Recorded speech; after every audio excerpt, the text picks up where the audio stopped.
द्वारका अभी कहाँ है, क्या है द्वारका का स्टोरी और क्या है मिस्ट्री, क्योंकि अभी तक द्वारका का एक बहुत बड़ा मिस्ट्री बन चुका है। क्या है इसका स्टोरी और जो चीज़ महाभारत में लिखी हुई है क्या वो सही है, क्या अभी द्वारका समुंदर के नीचे है।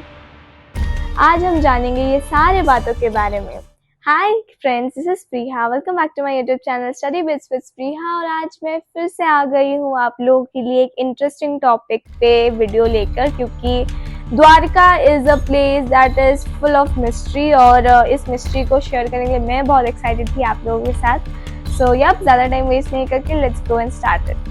तो 1983 में कुछ डाइवर्स अरेबियन सी में डाइव करने गए। डाइव करने के बाद कुछ ही नीचे जाने के बाद उन्होंने कुछ ऐसा चीज़ देखा that was really unexpected and really mysterious. इन लोगों ने देखा कि एक बहुत ज़्यादा वेल प्लान्ड सिटी सागर के नीचे है, जो कोई भी अभी नया अर्बन सिटीज़ को टक्कर दे सकते हैं, even it's like better than those. और उसमें हर तरह के architectural buildings and everything was built. लोगों ने वो चीज़ जब देखा तो उनका उधर का पत्थर जो है वो लेके आए उन्होंने सैंपल के तौर पे और उसको रिसर्च करने लगे। रिसर्च करने के बाद निकला कि ये सारे जो पत्थर है वो महाभारत के टाइम का है। और देन दे रियलाइज कि ये जो शहर है ये बेसिकली हमारे कृष्ण जी का शहर द्वारका है। तो कंस के वध के बाद जब श्री कृष्ण ने कंस को मारा, उसके बाद पूरा यादव वंश के साथ कृष्ण जी मथुरा में रहने लग गए और वो पूरे अच्छे तरीके से मथुरा में सेटल हो गए थे। बट कंस का मृत्यु का कारण के वजह से उनके जो ससुर थे वो बहुत ज़्यादा क्रोधित हो गए थे, बहुत ज़्यादा गुस्सा हो गए थे एंड ही कंटिन्यूइंग फाइटिंग। तो मतलब उन्होंने बहुत बार हमला किया मथुरा पर, एक बार, 2 बार, 3 बार, ऐसे 17 बार उन्होंने उस जगह में बहुत हमला किया। और हमला करने के बाद श्री कृष्ण ने वो चीज़ प्लानिंग की कि अभी हमें इधर से जाना चाहिए, बिकॉज मथुरा के जो यादव वंश थे वो सेफ नहीं थे, क्योंकि जो कंस के ससुर थे वो बिल्कुल भी रुक नहीं रहा था, वो बार बार हमला करते ही जा रहा था एंड यूजुअली वो बहुत ज़्यादा रिस्की प्लेस हो गया था। तो फिर जब कृष्ण जी ने रियलाइज़ किया कि उनको दूसरी जगह सेटल होना चाहिए, उन्होंने आदेश दिया कि उन्हें बीच समुंदर एक बड़ी नगरी चाहिए जहाँ पर वो लोग रह पाएंगे, पूरा यादव वंश उधर सेटल हो पाएंगे। तो फिर ये चीज़ जो है ये समुद्रदेव के परमिशन के बिना पॉसिबल नहीं था। तो फिर कृष्ण जी ने वापस से समुद्रदेव को आराधना किया, प्रार्थना किया। प्रार्थना करने के बाद समुद्रदेव प्रसन्न हुए और प्रसन्न होने के बाद उन्हें 12 योजन धरती प्रदान किया, जहाँ पर उन्होंने एक बहुत बड़ा सा वेल प्लान्ड सिटी बनाया जिसका नाम था द्वारका। द्वारका में हर एक चीज़ मौजूद था, सोने के महल, सड़कें, तालाब, बड़े बड़े दरवाजे, आर्किटेक्चरल बिल्डिंग्स और it's a very well planned ones. और ये जो बना था वो विश्वकर्मा जी ने बनाया था ये पूरा सिटी को। और इस पूरे शहर के बीचों बीच भगवान कृष्ण जी का महल था और उनको देखने के लिए बहुत लोग बहुत दूर दूर से उनका दर्शन करने आते थे द्वारका। तो फिर once everyone was shifted to Dwarka, उसके बाद क्या हुआ, पूरा यादव वंश जब शिफ्ट हो गया तब उसके बाद कृष्ण जी ने मथुरा जाकर कंस के ससुर के साथ या फिर जो भी युद्ध चल रहा था उस युद्ध को लड़ने के बाद वो जीत गए। और जीत होने के बाद वो लोग मतलब कृष्ण जी वापस से आ गए द्वारका और अपना ज़िंदगी खुशी खुशी जीने लग गए थे। बट जैसे हम इंसानों के लाइफ में अच्छाई भी होती है, बुराई भी होती है, कुछ ऐसा ही सेम सिचुएशन कृष्ण जी के साथ भी हुआ था। उस टाइम में वो भी फंस गए थे। मतलब ऐसा हुआ कि कुछ दिनों के बाद when they were living happily forever, वो एक साथ सब लोग जब रह रहे थे द्वारका में, उसी के कुछ दिनों के बाद ही महाभारत का युद्ध जो पांडव और कौरवों के बीच में था वो युद्ध शुरू हुआ। और वो युद्ध में कृष्ण जी ने अर्जुन का साथ दिया, अर्जुन को सपोर्ट किया, उनको हेल्प किया इस युद्ध में। और ये महायुद्ध जो था वो 18 दिन तक कंटिन्यू हुआ। कंटिन्यू होने के बाद एंड में कृष्ण जी मतलब पांडवों का जीत हुआ। और यही चीज़ देख के कौरवों के जो माता थे माता गांधारी, उन्होंने ये चीज़ पूरा कृष्ण जी में ब्लेम कर दिया कि जो भी युद्ध हुआ, ये सारा जो उनके पुत्र का विनाश वगैरह हुआ, वो सारा कृष्ण जी की वजह से ही हुआ है। और उन्होंने शाप दे दिया कृष्ण जी को कि जैसे उनका पुत्र, उनके पूरा वंश एक दूसरे से लड़के ही सब कुछ विनाश किया, सब कुछ ख़त्म किया, कुछ इसी तरह 36 इयर्स के बाद कृष्ण जी का भी जो वंश है उसका भी ऐसा ही युद्ध होगा, उसका भी ऐसा ही जंग होगा, एक युद्ध होगा जो अपने ही बीच में होगा और उसी से शुरू होगा उन लोगों का वंश का विनाश।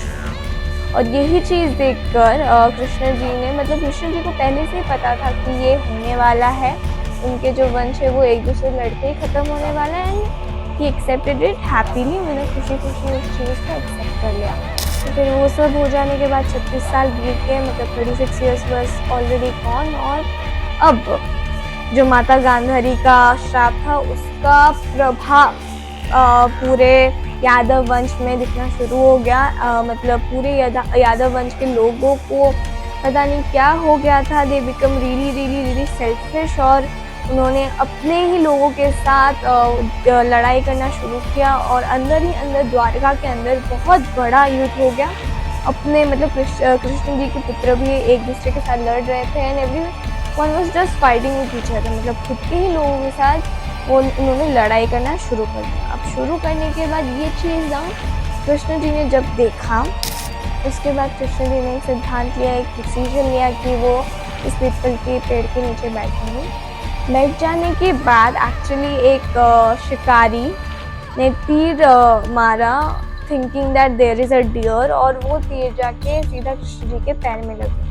अब एक्चुअली वो तीर किसने मारा था? एक्चुअली वो एक सेम शिकारी था जिसने उस जहरीले तीर को उस आयरन, उस लोहे के मुसल से बनाया था।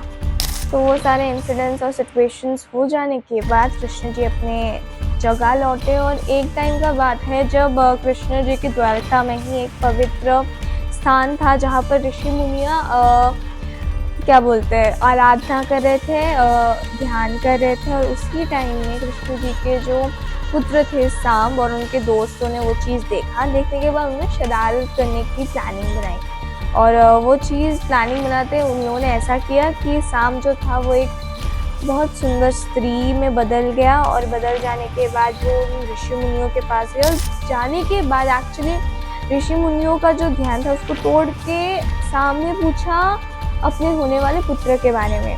अब ये चीज़ ऋषि मुनि ने जब सुना, उन्होंने जब अपना खुद का मजाक उड़ते हुए देखा, वो बहुत ज़्यादा क्रोधित हो गया, क्योंकि फर्स्ट ऑफ ऑल उनका ध्यान पहले टूट गया था, secondly they were making fun of him. तो फिर उन्होंने वापस से एक श्राप दिया उनको कि उनको मतलब सांब जो है वो एक लोहे का मुसल जन्म देगा जो उनका वंश का विनाश का कारण होगा। अब ये चीज़ सुन के वो लोग घर लौट आए, और लौट आने के बाद एक्चुअली में सांब का जो कपड़ा था उनमें से एक लोहे का मुसल निकला।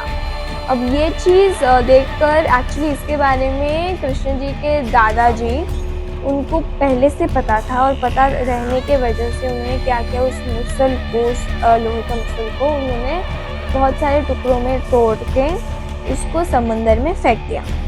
फेंक देने के बाद कुछ मछलियों ने उस चीज़ को खाया, एक दो मछलियों ने उस चीज़ को, उस लोहे के पीसेस को खा लिया। खा लेने के बाद जो मछली पकड़ता है उनके जाल में फंस गया। फंस जाने के बाद वो मछलियाँ जब कटी, उनके अंदर से वही सेम लोहे का टुकड़ा निकला।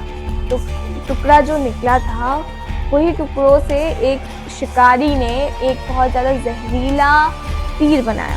ठीक है, उस तीर को उन्होंने बहुत अच्छे से बनाया। मतलब यही है कि जो मुसल टुकड़ा बन गया था, जो मुसल का कोई काम नहीं था, जिसको समुद्र में फेंक दिया गया, वो वापस से कुछ नया बन के निकला है अभी। और फिर उसके बाद कृष्ण जी का इस धरती में मतलब मृत्यु हो गया। मृत्यु हो जाने के बाद उसी टाइम में बलराम जी ने भी धरती छोड़ के वो चले गए थे। और यही चीज़ जब अर्जुन को पता चला, Arjun just came running to Dwarka, और द्वारका का जो उन्होंने क्या बोलते हैं उसको सिचुएशन, द्वारका का जो अभी हालत उन्होंने देखा, that was really really really sad. मतलब हर जगह में युद्ध चल रहा था, डेड बॉडीज वर लाइंग, और ये सब देखकर फिर कृष्ण जी को जो उन्होंने एक प्रॉमिस किया था कि वो पूरे द्वारका के लोगों को बचाएंगे, सो औरतें और बच्चों को और जो लोग बचे थे उन्होंने सेफली द्वारका से हटाया। और when the Dwarka became clean, मतलब उधर कोई लोग नहीं है, वो धीरे धीरे डूबने लग गया। एंड डूबने के बाद अभी फिलहाल इस टाइम में अरेबियन सी के कहीं अंदर कहीं पे तो अभी ये द्वारका जगह स्थित है।